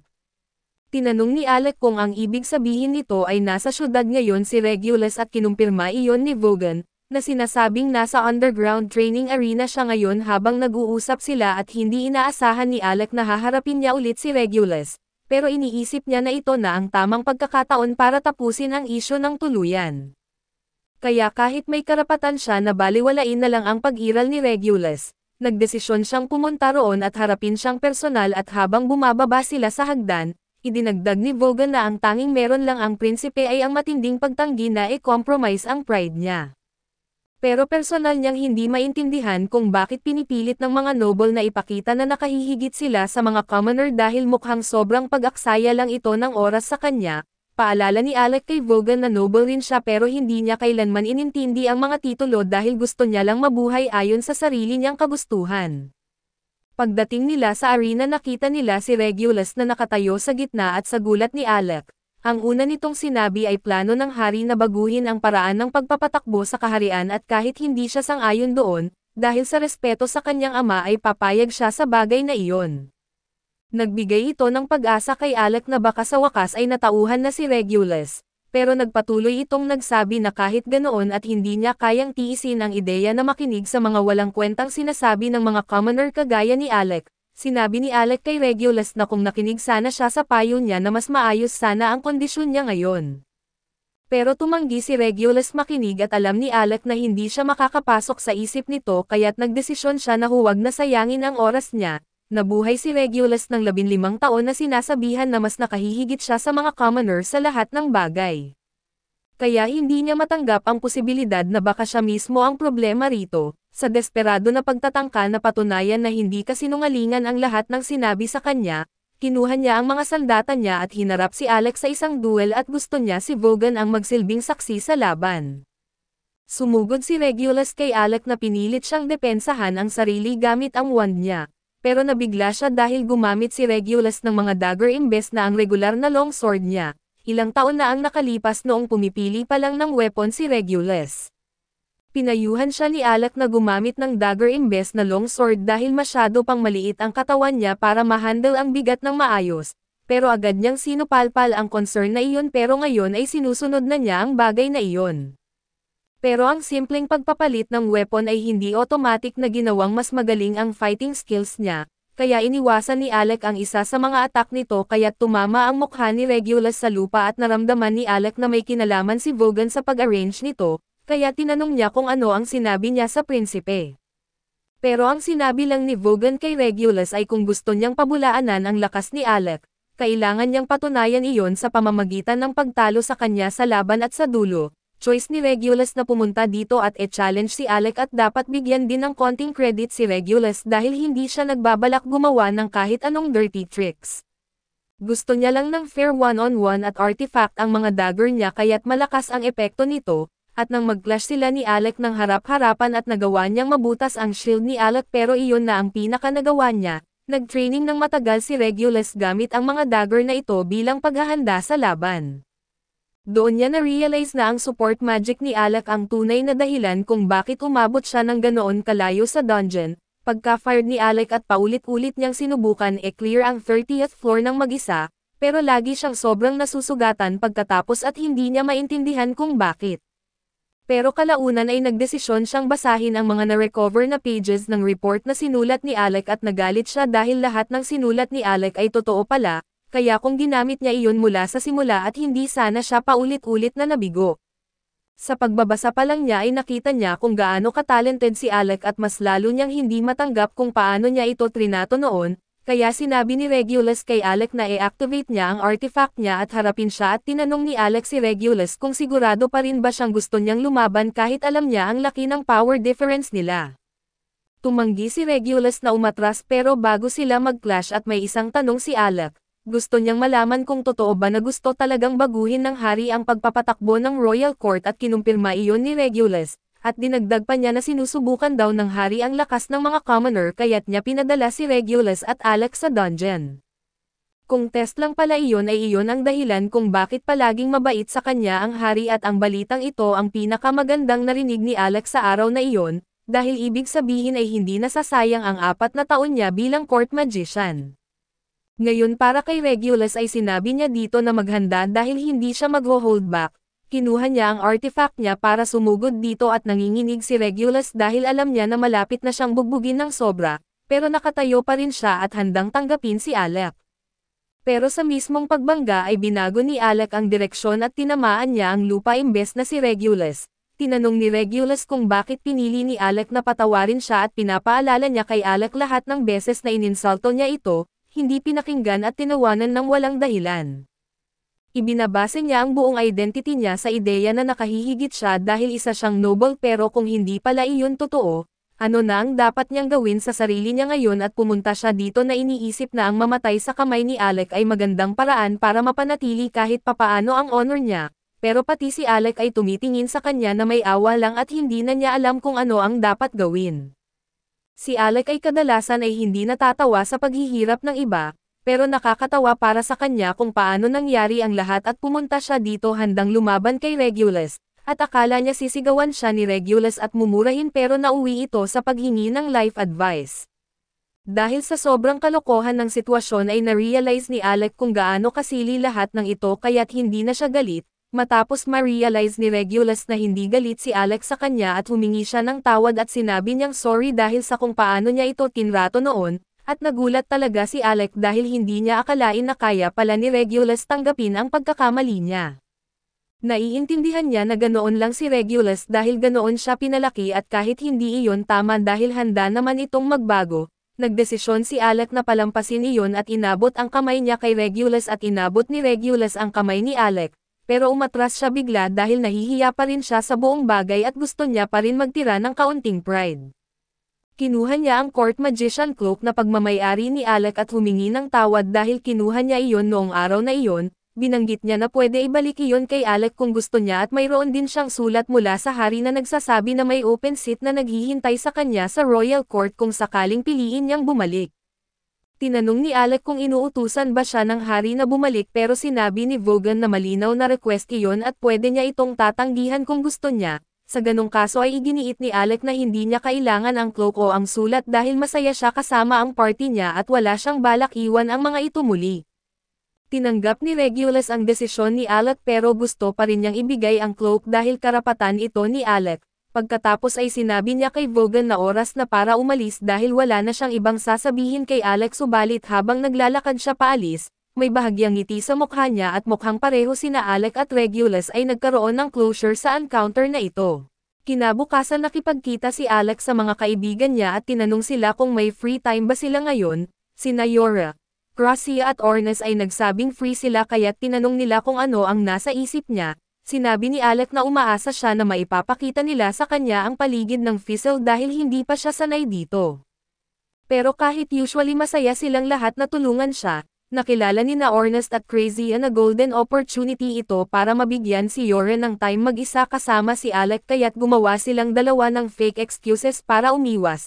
Giit niya kay Alec na siya at si Yore na lang ang magkasama at hindi napansin ni Alec na may kakaiba sa biglaang pag-back out ng dalawa at si Yore ay tawa lang ng tawa.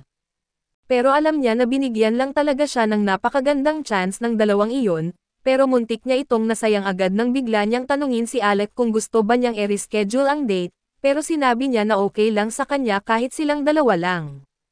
Na-excite si Yore nang marinig niya iyon kaya tumayo siya at nangako na ipapakita niya lahat ng pwedeng makita sa Fizzle. Maya-maya ay naglalakad na si Alec at si Yore sa loob ng bayan at ipinaliwanag niya sa kanya na dahil Adventurous City ang Fizzle, mga sandata at armor at kung ano-anong items ang regular na binibenta dito. Pero binalaan niya rin ito na mag-ingat sa mga bibilhin dahil may mga shady merchants na madalas nanloloko gamit ang walang kwentang kalakal. Magandang payo sana pero sinasabi ito ni Yore habang literal siyang naloloko ng isang merchant, kaya hindi sigurado si Alec kung naiintindihan niya talaga kung ano ang itsura ng shady. Sinusubukan pa nga ng merchant na ibenta sa kanya ang isang droga na sinasabing makakatulong para makikipaglaban ng ilang araw na walang pahinga, at tuluyan nang naniwala si Yore sa sales talk nito pero isang tingin lang ni Alec sa masamang aura ng pill at alam niyang delikado iyon. Kaya hinawakan niya ang kamay ni Yore at iginiit na sumunod na lang ito sa kanya. Iniisip niya na mas mabuti na hayaang sina Ornes at Crazy na lang ang bumili ng mga kailangan dahil madaling nadidistract si Yore at kahit hindi niya itinatanggi na minsan naloloko talaga siya sa mga scam, noong huli niyang pinasama sina Ornes at Crazy mag-shopping, bumalik si Ornes na mukha ng parang si Zorro at si Crazy naman ay bumili ng napakalaking teddy bear. Kaya hindi rin pwedeng pagkatiwalaan ang dalawang iyon pagdating sa pamimili dahil doon, inalok ni Alec na siya na ang hahawak sa pamimili ng party mula ngayon at binanggit ni Yore na malaki ang maitutulong noon.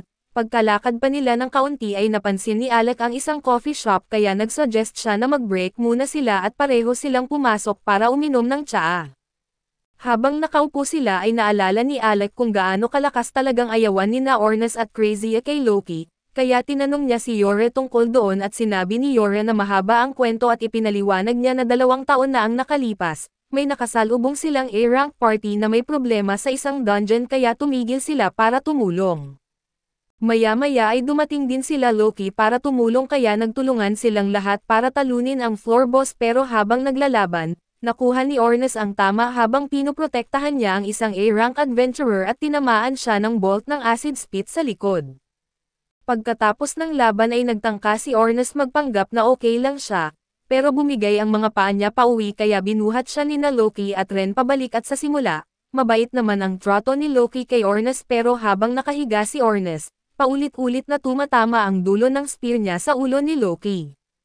Kaya napasnap si Loki at itinapon ang sibat sa gubat para hindi na makita ulit at hindi iniisip ni Yora na ginawa iyon ni Loki para mangasar o manakit, sa totoo lang ay malamang iniisip niya na hindi naman iyon malaking bagay dahil sobrang sira-sira na rin ang spear, pero sobrang mahal ni Ornes ang sibat na iyon. Kaya nang magising siya at nalaman niyang itinapon iyon ni Loki at sobrang nagalit siya, kahit ganoon ay malamang napatawad pa rin sana ni Ornes si Loki kung humingi lang ito ng sorry dahil honest mistake naman iyon, pero hindi talaga maintindihan ni Loki kung bakit ganon na lang kaimportante kay Ornes ang isang sirang sibat. Simula noon ay hindi na nagkasundo sina Ornes at Loki at sa tingin ni Yora nakakatawa na nagsimula lang ang away nila dahil sa simpleng sibat, sumang-ayon si Alex sa kanya pero hindi pa rin malinaw kung bakit si Crazy hindi gusto si Loki. Kaya ipinaliwanag ni Yora na si Crazy ay wala talagang dahilan para hindi magustuhan si Loki. Hindi lang niya gusto ang vibe nito at ilang sandali pa ay naglakad ulit sina Alec at Yora sa bayan at naalala ni Yora lahat ng oras na ginugol nila dati na magkasama mamili sa Galdena. Pinagpupul nila ang perang meron sila para makabili ng potions at dumating pa sa punto na sinubukan ni Crazy gumawa ng sarili niyang potion, pero lagi namang palpak ang mga experiments niya. Habang naglalakad pa sila ay napansin bigla ni Yora ang isang elven ribbon na nakadisplay sa isang stall at hindi siya makapaniwala. Sobrang rare ng item na iyon at nakakapagtaas ng magic power ng user at matagal na niya iyong hinahanap, pero 50,000 hil ang presyo kaya wala siyang ganoong pera ngayon. Sobrang nadismaya siya dahil kung hindi niya iyon bibilhin ngayon, malamang may ibang kukuha bago matapos ang araw pero dahil mukhang sobrang importante ito sa kanya, nagdesisyon si Alec na bilhin iyon.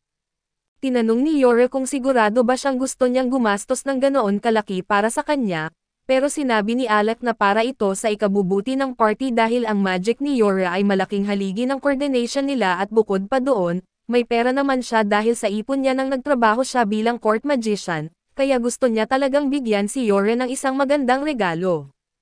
Ngumiti si Yora at sinabi kay Alec na iingatan niya ang regalo niya ng buong puso at natuwa si Alec marinig iyon, pagkatapos noon ay ginugol nila ang buong araw kakasaya magkasama sa buong syudad at tinapos nila iyon sa panunood ng sunset mula sa clock tower. Tinanong ni Yora si Alec kung ano ang tingin niya sa Fizzle at sinabi niya na mahal niya kung gaano kalaya at kabuhay ang lahat dito, dahil dito niya unang naramdaman na parang totoong adventurer siya. Pagkarinig noon ay tinanong ni Yora si Alec kung ang pagiging parte ng party niya ay talagang isang bagay na gusto niya. Inimbitahan niya kasi si Alec sumali noong kakabanish lang nito sa Royal Capital, kaya pakiramdam niya parang sinamantala niya ang sitwasyon ni Alec na wala siyang mapuntahan para makumbinsi itong sumali, dagdag pa ni Yora na kung gusto ni Alec umalis hindi niya siya pipigilan. Pero agad siyang pinutol ni Alec at sinabi na may ilang bagay siya na gusto pa sana niyang gawin sa Galana bago umalis, pero hindi na iyon mahalaga sa kanya ngayon at ang goal niya ngayon ay maging pinakamalakas na party sa buong mundo, gaya ng sinabi ni Ornes at hindi niya iyon magagawa kung wala si Yora at ang iba pa sa tabi niya. Ibig sabihin ay wala talagang balak si Alec na umalis sa party at natuwa si Yora nang marinig niya iyon.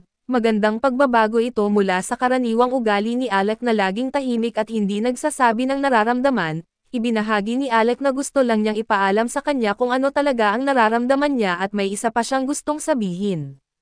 Namula si Yora dahil inakala niyang magko-confess na si Alec sa kanya, habang dahan-dahan siyang lumalapit para sa inaasahan niyang halik ay biglang tumawa si Alec at sinabi na ang dahilan kung bakit siya masyadong open ngayon ay dahil natalo siya sa pusta nila ni Ornes. Kaya bawal na siyang magtago ng sikreto. Napagtanto ni Yora na hindi pa rin alam ni Alec na gusto niya ito, kaya sobrang nahiya siya dahil umaasa talaga siyang gagawa ito ng romantic move kaya tumalikod siya sa inis habang si Alec naman ay walang ideya kung bakit bigla siyang nagbago ng mood. Kinaumagahan ay pumasok si Ornes sa kwarto ni Alec at nakita siyang natutulog pa sa kama na may mga libro sa tabi, Tinawag niya ito ng normal pero hindi nagising kaya't hinihila na lang niya ang kumot at sumigaw para magising ito. Sinabihan niya si Alec na ang isang adventurer ay laging gumigising sa madaling araw para maging handa sa buong araw. Naiintindihan iyon ni Alec pero hindi niya alam kung saan kinukuha ni Ornes ang sobrang daming enerhiya tuwing umaga. Pagkatapos magbihis ni Alec ay lumabas silang dalawa sa bakuran para mag-ensayo at parehong seryoso ang labanan nila. Sinabihan sila ni Yore na hinaan ng kaunti dahil baka may masaktan, pero binaliwala lang nila ito at mas lalo pang ginanahan makipaglaban sa isa't isa. Natapos ang laban ng mabasag ang espada ni Alec laban kay Ornes kahit si Ornes ang nanalo. Tinawag niya si Alec na halimaw dahil nakakapanatili ito ng laban kahit mage lang siya at sa tingin ni Ornes, oras na para itaas pa nila ang level ng kanilang training kaya sinabi niyang ilabas ni Alec ang artifact niya para ipagpatuloy nila ang laban. Pero pumagit na si Yora at binanggit na tumigil na sila dahil kapag nagpatuloy pa, may siguradong masaktan at sa mismong sandaling iyon ay dumating si Loki at dahil isa siyang S-rank adventurer, mayabang niyang inalok na tuturuan sila. Pero wala ni isa sa kanila ang interesado kaya nagsimula silang lumakad palayo, noon biglang nilabas ni Loki ang isang S-rank ID card at tinanong sila kung gusto ba nilang i-snub siya kahit siya ang nagrekomenda sa party nila para sa S-rank promotion. Pagkasabi niya noon ay agad na lumingon si Yora at gustong makita ang card dahil sobrang excited siya sa promotion, pero sinabi ni Loki na hindi niya ito ibibigay hanggat hindi humihingi ng tawad si Ornes sa lahat ng pagkakataon na sinungitan siya. Tumanggi si Ornes pero biglang dumating sina Crazy at Real at sinabihan si Loki na tigilan ang panggugulo sa party ni Yora. Ipinaliwanag nila na sila mismo ang nagbigay ng rekomendasyon para sa party ni Yore na ma-promote sa S-rank at inaprubahan na ito ng Guildmaster, kaya nandito lang sila para iabot ang mga bagong S-rank ID cards. Lahat sila ay sobrang natuwa sa promotion pero nilapitan ni Crazy si Alec at sinabi na sa tingin niya hindi pa ito sapat para masuklian ang lahat ng tulong na nagawa niya para sa party nila, kaya sinabi niya kay Alec na kapag nagkaproblema ito, huwag siyang magdalawang isip na humingi ng tulong. Nagpasalamat si Alec sa alok at sinabi niyang tatandaan niya ito, bilang selebrasyon ng pagkaka-promote ng party nila sa S-rank. Iminungkahi ni Loki na lumabas silang lahat para kumain ng tanghalian kaya't nagtungo silang lahat sa tavern at masaya silang kumain ng masaganang pagkain na ginagastusan ni Loki. Hirap pa rin si Alec paniwalaan na totoong ang bahagi na siya ng isang S-rank party, pero napansin ni Ornes ang ekspresyon sa mukha niya at sinabi niya na sana hindi iniisip ni Alec na hindi siya bagay dito. Giit niya na ito pa lang ang simula ng legend nila kaya kung magpapaapekto siya sa mga walang kwentang insecurities, bugbugin daw talaga siya ni Ornes. Sinabi ni Alec na naiintindihan niya kaya't nagpropose si Yore ng toast bilang celebration ng promotion nila sa S-rank, at umorder sila ng isang barrel ng pinakamahal na alak sa tavern na ikinasama ng loob ng wallet ni Loki at gabi na at busog at lasing na silang lahat, kaya naghanda na silang umuwi pero si Yore ay knockout na dahil nasobrahan siya sa alak. Sinabi ni Crazy na sobrang ganda lang ng mood ni Yore, partly dahil sa S-rank promotion ng party at partly dahil tinanggihan ni Alec ang imbitasyon ng hari na bumalik sa Galana para manatili dito kasama nila. Biglang dumating si Misha at hinahanap si Crazy, at ipinaliwanag niya na kailangan ng guild ng extra healer ngayon kaya kailangan talaga nila ng tulong niya. Pumayag si Crazy at pumunta sa guild infirmary para simulan ang pag-heal ng mga tao at nagulat siya kung gaano karami ang sugatan dito.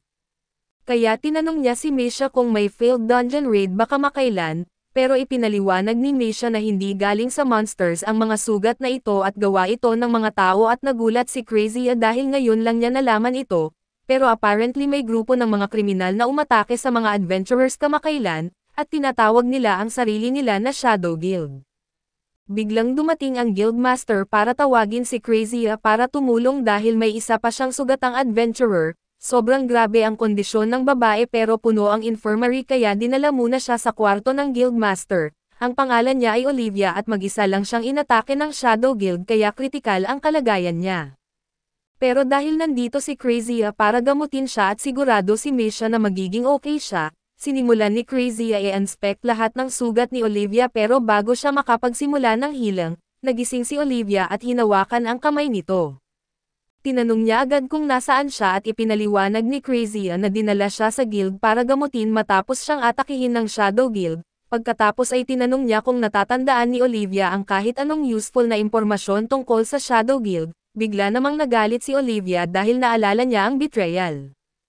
Nangako siyang makakabawi siya sa tao na gumawa nito sa kanya kaya't hiniling niya kay Crazia na gamutin siya agad para makalabas siya at makipaglaban, pero tumanggi si Kra dahil kung lalaban siya agad pagkatapos gumaling, mas lalo lang siyang mapapahamak. Naiirita si Olivia at sinubukan pilitin si Crazia na gamutin siya pero tulad ng warning niya nang dahil sobrang hina niya at pinilit niya gumalaw, nawalan siya ulit ng malay kaya't ipinagpatuloy ni Crazia ang pagpapagaling. Si Olivia ay mula sa Nameless Party at isa sa pinakamagagaling na swordsman sa Fizzle, pero lalong lumalabas ang tanong sino ang sapat na malakas para gawin sa kanya ang ganitong klase ng pinsala. Kinaumagahan ay natapos na ang healing ni Crazia kay Olivia at sobrang pagod na siya kaya nakatulog siya sa tabi ng kama, samantala sa ibang bahagi ng syudad ay nasa library si Alec at nagbabasa tungkol sa Arcane Dungeon nang bigla siyang lapitan ng isang binatang nagngangalang Laird. Sinabi niya na miyembro siya ng S-rank party na Nameless at tinanong niya si Alec kung gusto nitong sumama sa kanya sa isang labyrinth raid.